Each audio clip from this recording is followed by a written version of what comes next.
Você consegue se alegrar por todas as maravilhas que Deus tem feito por você?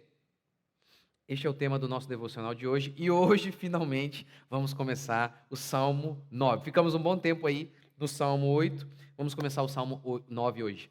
Bom dia, que Deus abençoe vocês, que a graça e a paz do nosso Deus invadam a casa de vocês, a vida de vocês, que vocês tenham um dia abençoado hoje. Esse é o meu desejo para cada um de vocês. Então vamos lá, nós vamos ler, não vamos ler tudo, porque o Salmo tem 20 versículos, vamos ler o que eu vou falar para vocês hoje.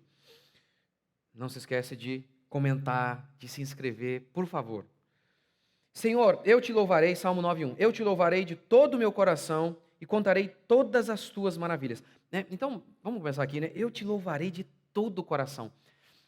E aqui, ou seja, nós somos um ser completos, nós devemos adorar a Deus de maneira completa, com toda a nossa vida. E no culto também. Quando nós estamos em casa, eu me converti, eu tinha mais ou menos 17 anos. 17 anos. E eu sempre fiquei muito indignado em ir ao culto e notar as pessoas, às vezes, assim, sabe? A cara de mosca morta, olhando não sei para onde. É claro que eu louvarei de todo o coração envolve o eu, né? O ser. O coração aqui é o ser. É o ser, não é apenas uma questão de emoção. Mas ou seja, com todo o meu ser, essa é a ideia. É óbvio que com todo o ser envolve o corpo também. Então, nós devemos louvar a Deus de todo o coração. Cada vez que nos reunimos no culto, nós devemos fechar os nossos olhos, nós devemos. Claro, não tem, pastor, por que tem que fechar o olho? Não, não tem que fechar. Se você quiser, você fica de olho aberto. Simplesmente você acaba se concentrando mais. Mas enfim, você deve ter aquela reverência, não conversar com ninguém, não brincar com criancinha. Agora é a hora de você, no momento de culto, de adorar a Deus de todo o coração. Então, eu sempre fiquei muito indignado em chegar ao culto e às vezes notar, meu Deus, olhando, não sei o que lá. Aí, nunca brinca com a filha, com a criança. Mas na hora do culto, é um amor pela criança. Enfim, mas Davi não, eu te louvo de todo o meu coração. Com todos os aspectos da vida dele também. Ele louvava a Deus por meio de sua vida, das suas guerras, por meio da fé, enfim. Mas também por meio da adoração no culto, quando nós oramos em casa, orar de maneira intensa, orar assim. Então vamos lá, ele começa assim, né? Senhor, eu te louvarei de todo o meu coração, contarei todas as tuas maravilhas. Ó Altíssimo, em ti me alegrarei, exultarei, cantarei louvores ao teu nome. Quando os meus inimigos se acovardam, eles tropeçam e desaparecem da tua presença, pois tu defendeste o meu direito. E aí ele começa então a mostrar a vitória que ele teve por meio de Cristo, por meio de Deus, Deus Pai, de Cristo.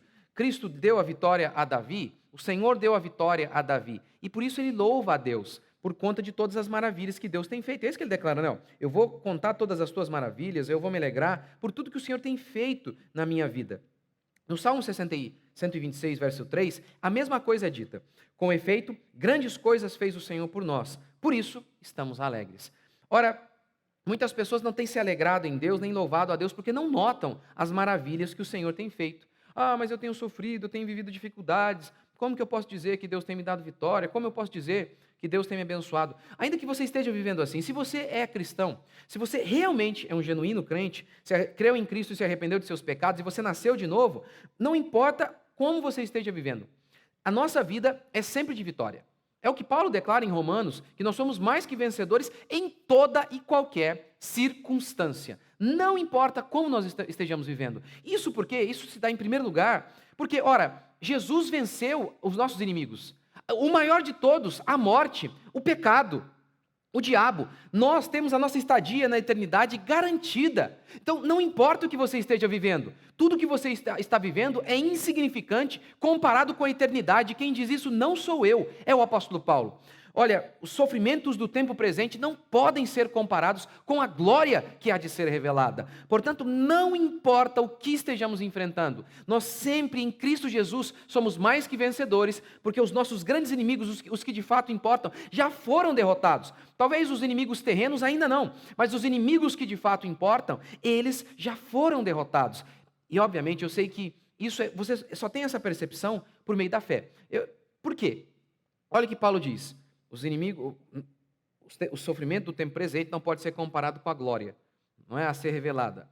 O problema é que você só tem experiência do sofrimento. Você não tem experiência ainda da glória, porque ela ainda vai ser, ela ainda será revelada, como o próprio Paulo diz. Então, você compara algo que você tem com algo que você não experimentou ainda. É somente por meio da fé que você tem isso aqui. Seria mais ou menos assim. Se você pegasse o seu filho e desse para ele uma Ferrari, e ele pudesse andar numa Ferrari, e aí você dissesse para ele, olha, você vai andar por 1 segundo apenas num Fusca, depois você retorna para a Ferrari, e aí você vai comparar. E aí o menino entenderia, olha, isso aqui, 1 segundo só, o Fusca é ruim, mas 1 segundo, e comparado com toda a vida que eu vou andar de Ferrari, né? Porque você falaria isso para o seu filho, você vai andar toda a vida de Ferrari, só 1 segundo de Fusca. Então o seu filho, automaticamente, ele olharia para o Fusca e olharia para a Ferrari, ele saberia o que era Ferrari, ele andou na Ferrari e imaginaria 1 segundo só de Fusca, isso aí é insignificante. Eu estou tentando, por meio de ilustração, mostrar para você o que Paulo está dizendo. O sofrimento do tempo presente não pode ser comparado com a glória que vai ser revelada.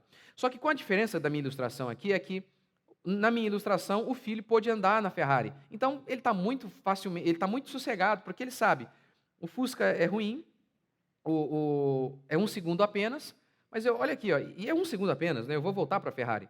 Mas no meu e no seu caso, nós ainda não andamos na Ferrari. Como Paulo diz, nós conhecemos hoje em parte. Nós não vimos ainda a glória de Deus. Não, nós ainda a veremos. Então, no dia que você chegar lá, você vai olhar e vai falar, meu Deus, os meus sofrimentos foram realmente insignificantes. Não importa quão terríveis eles foram. Então, você pode orar como Davi. Senhor, graças te dou. Eu vou contar as tuas maravilhas, porque os meus inimigos partiram em retirada. O Senhor venceu a todos. O Senhor venceu a todos. Eu sei, né? Falar dessas coisas de eternidade, sempre os crentes não gostam muito. Aqui na minha igreja eu sempre conto uma história para exemplificar isso. Eu tinha uns 15 anos, meu pai tinha um restaurante, dava de uma avenida na outra, junto com alguns parentes nossos, que inclusive são proprietários desse restaurante até hoje, meu primo, meu tio. E aí o restaurante dava numa avenida na outra rua, que a outra rua era de frente para o mar. E aí meu pai um dia, eu tinha uns 15 anos e eu queria uma moto, meu pai falou, olha, Rodrigo, eu vou te dar um presente. Eu pensei, a moto. Maravilha, era o restaurante. E eu fiquei tão chateado. Que isso? Olha o tamanho da burrice. Quantas motos eu poderia comprar com aquele restaurante? Mas eu queria aquela moto de maneira imediata, não é? Então, a gente precisa se lembrar disso, que Deus, ele está no controle das nossas vidas. E hoje nós ainda não temos percepção das grandes coisas que nós vamos receber ainda. Mas então, ainda que você não esteja como Davi, vencendo inimigos de carne, como Davi estava vencendo, ainda assim, você pode dizer como Davi, eu vou contar as maravilhas, porque o Senhor tem triunfado sobre os meus inimigos. O pecado, a morte, o diabo, a condenação do inferno. Então, eu e você podemos sempre nos alegrar, podemos sempre erguer as nossas vozes e louvar o nosso Deus, porque Ele tem triunfado sobre os nossos inimigos. Vamos louvá-lo mais uma vez? Senhor, nós vamos contar sobre as Tuas maravilhas, porque grandes coisas o Senhor tem feito por nós, o Seu povo. O Senhor, ó Deus, nos concedeu a salvação e vitória sobre todos os nossos inimigos. Pai, ainda que hoje, neste tempo presente, estejamos enfrentando aparentemente derrotas diante destes homens, ó Deus, tudo isso é insignificante comparado com a glória do Senhor que há de ser revelada em nós. Por isso, Pai, nos sustenta a cada manhã, enche-nos de fé para percebermos a cada dia, para termos, ó Deus, ânimo, e não desanimarmos, Senhor, não desanimarmos diante das aparentes derrotas que nós temos. Que o Senhor nos conceda força a cada dia. Que a Tua graça, Pai, se renove sobre nós. E nós então, Senhor, possamos vencer todas as nossas batalhas. E no final, nós possamos ouvir do Senhor, servos bons e fiéis. Vocês foram fiéis no pouco, sobre o muito, eu vou colocar cada um de vocês. Pai, nós te agradecemos, nós te louvamos, nós te bendizemos por todas as suas maravilhas que o Senhor tem feito por nós. Em nome de Jesus. E sem contar que, sim, um cristão genuíno, eu pelo menos olho para a minha vida assim, meu passado, e eu vejo tantas coisas que Deus fez na minha vida de maneira miraculosa, que assim, não, quem olha era algo natural, como na história de Davi também, não é? Davi, aqui não tinha fogo do céu caindo, maná, mas Davi está dizendo que foi milagre aquelas vitórias que ele teve. Ele pegou a espada, ele pegou a pedra, jogou no gigante, mas tudo aquilo foi Deus na sua vida também. Tudo que tem acontecido de bom, Deus estava ali tramando, conspirando a favor do seu povo, conspirando a seu favor. Que Deus abençoe, te espero aqui amanhã, se Deus quiser.